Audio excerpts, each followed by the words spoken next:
confirmé au début du mois de février chez une personne revenant d'un voyage. Et depuis, on le voit, là, ça se propage rapidement. C'est très contagieux, la rougeole.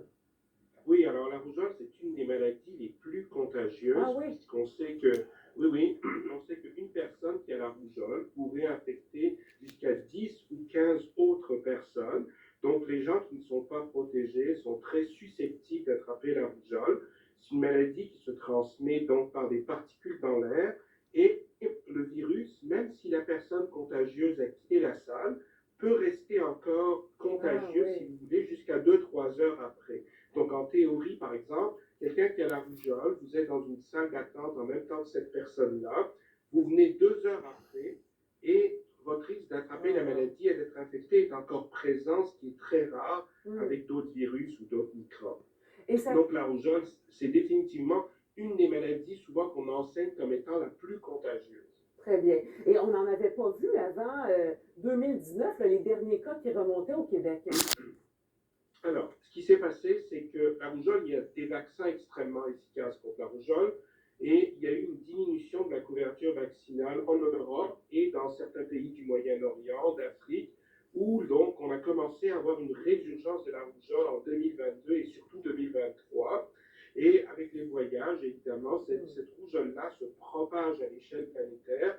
On le voit au Québec, c'est une introduction qui est arrivée par les voyages. Et il y a au Québec, surtout dans la région de Montréal, pour toutes sortes de raisons, une couverture vaccinale qui est moins bonne que ce qu'elle était dans le passé. Et Montréal est moins bon, je dirais, que le reste du Québec jusqu'à un certain point en termes de couverture. Ce qui fait que la population susceptible parmi les enfants de tomber malade est beaucoup plus grande. Et on a vu qu'à peu près 10 cas dont on parlait au niveau de santé publique, 7 sont à Montréal.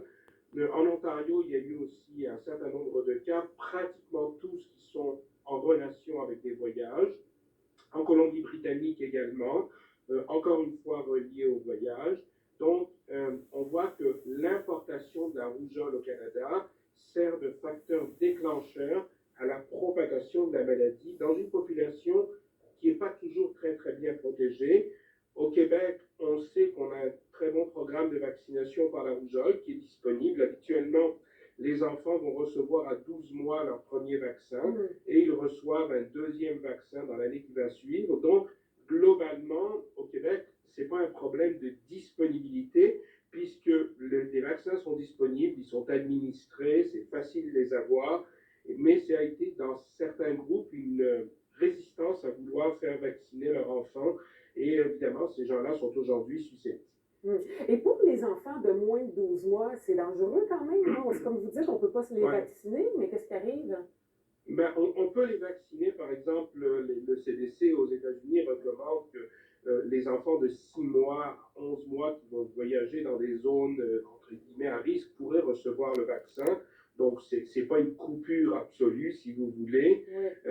Alors, c'est une question de risque-bénéfice. C'est sûr que si l'épidémie de rougeole commençait à augmenter de façon très importante et très alarmante dans notre environnement, il faudrait probablement une campagne de vaccination plus massive de la population dite à risque, parce qu'éventuellement, c'est sûr qu'il faut protéger donc les enfants, mais de tous les âges. Et quand ça deviendrait là, une situation alarmante, il faudrait combien de cas? Là? Parce que comme le docteur Boileau disait, ça peut monter vite, vite, vite. Oui, ben écoutez, c'est difficile à dire de donner un chiffre précis, mais on a 10 cas, on a 10 cas au Québec. On ne sait pas combien de cas la rougeole, ça peut prendre jusqu'à 21 jours d'incubation. Donc, ça peut prendre du temps entre le moment où vous avez été en contact et le moment où vous allez être malade. Donc, il faudrait regarder dans les prochains jours le nombre de cas qui pourraient survenir.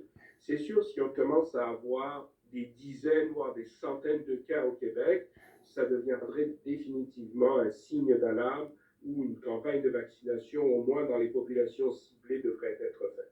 Très bien. Alors, on surveille les symptômes. Ça ressemble à quoi, les premiers symptômes? Alors, les gens font de la fièvre, ils ont le nez qui coule, ils ont ce qu'on appelle une conjonctivite, donc des rougeurs au niveau de l'œil, ils font beaucoup de fièvre.